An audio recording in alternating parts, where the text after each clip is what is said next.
پہلی بات تو یہ ہے کہ جب میں ان کے اسٹریم پہ گیا تھا تو میں نے ان سے سب سے پہلا سوال یہ پوچھا تھا کہ آپ مجھے یہ بتائیں کہ قرآن کے معنی کیا ہے. اللہ گواہ ہے اس کو قرآن کے معنی نہیں آتے تھے. جس شخص کو لفظ قرآن کا معنی نہیں آتا وہ قرآن کے مقابلے میں صورت بنا رہے ہیں. پہلے تو ذرا ہم اس پہ تھوڑا سا رو لیتے ہیں. پھر آگے میں نے ان سے کہا وقتلوہم کہ ہم ضمیر کس کی طرف لوٹ رہی ہے. عامر بھائی انہوں نے کہا کذالک جزاء الکافرین وقتلوہم حیث ثقفتموہم.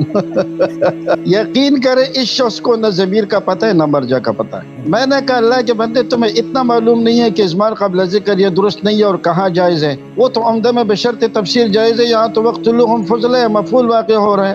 اس کو کچھ پتہ نہیں تھا. بہرحال یہ اس کے علمی صلاحیت ہے اور لوگوں سے کہتا ہے کہ قرآن مجھ سے سیکھو. بہرحال اب یہاں مجھے یہ سمجھ نہیں آ رہا. اس نے ایک جگہ میں نے سنا ہے ان ملحدین کا اعتراض اسی سچ والے سے میں نے سنا ہے کہ تم کہتے ہو کہ قرآن کی ابتدا ہو رہی ہے اللہ کے نام سے، حالانکہ بسم اللہ میں تو اللہ کے نام سے نہیں ہو رہی، وہ تو باسین میم سے ہو رہی ہے. اور یہاں خود بھی بسم العقل کہا. قرآن کے نقالی کا اتنا شوق تھا کہ اپنا اعتراض بھی یاد نہیں رہا.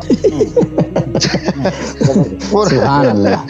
قرآن کے نقالی کا ان کو اتنا شوق تھا کہ ان کو اپنا اعتراض بھی یاد نہیں رہا اور اسی بسم العقل سے شروع کیا. جس قرآن کو ساری زندگی گالیاں دیتا رہا آج اسی قرآن کا محتاج ہوا. لیکن کہتے ہیں نا کہ نقل کے لیے عقل کی ضرورت ہے. اب آگے جو العقل کے بعد الوعی النوری ہے، یہ ترکیب میں کیا واقع ہو رہا ہے سچ والے؟ یہ معطوف علیہ تو ہے نہیں، اس لیے کہ بیچ میں واو عاطفہ نہیں ہے.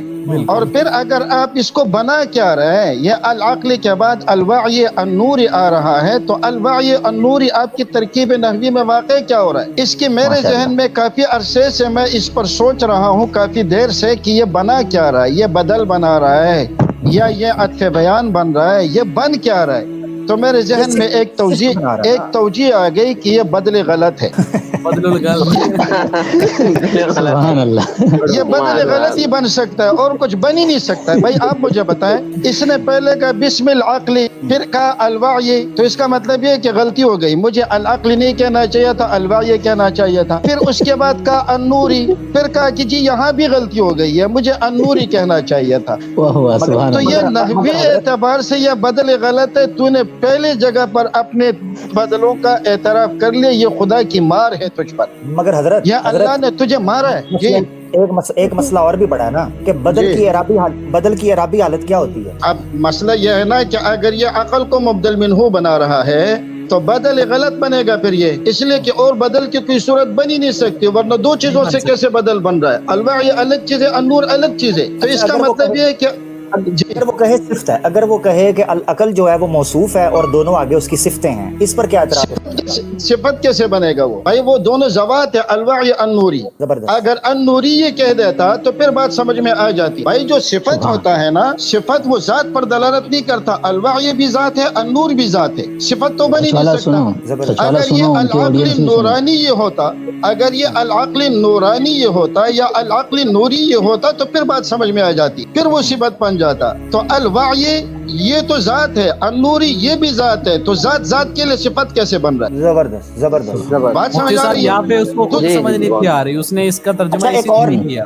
ایک اور سوال حضرت، ایک اور سوال. اصل جو پوائنٹ ہے نا عامر بھائی، اصل جو پوائنٹ ہے وہ آگے آ رہا ہے. اصل جو پوائنٹ ہے، پہلی بات تو میں اس کو چیلنج کرتا ہوں کہ عقل کی تعریف کر کے دکھا دے. ایک منٹ عقل کی تعریف، ایک منٹ. آپ یہ کہتے ہیں نا کہ اللہ ہمیں نظر نہیں آتا. جب اللہ آپ کو نظر نہیں آتا تو آپ اس کے ماننے سے انکار کر رہے ہیں. عقل بھی جوہر مجرد عن المادہ ہے، یہ بھی ایسی چیز ہے جس کا وجود ہے لیکن اس کا جسم نہیں ہے. تو اللہ کو نہیں مانتا تو عقل کو کیسے مان گیا؟ سبحان اللہ. تو عقل کو کیسے مان گیا؟ حضرت اس پہ سوال اٹھتا ہے زبردست. یہ سوال میرے ذہن میں آمد ہو رہی تھی نور العقل کے اوپر. اب مجھے بتائیں کہ عقل جو ہے، عقل اس کی دو توجیہیں یہ کر سکتا ہے.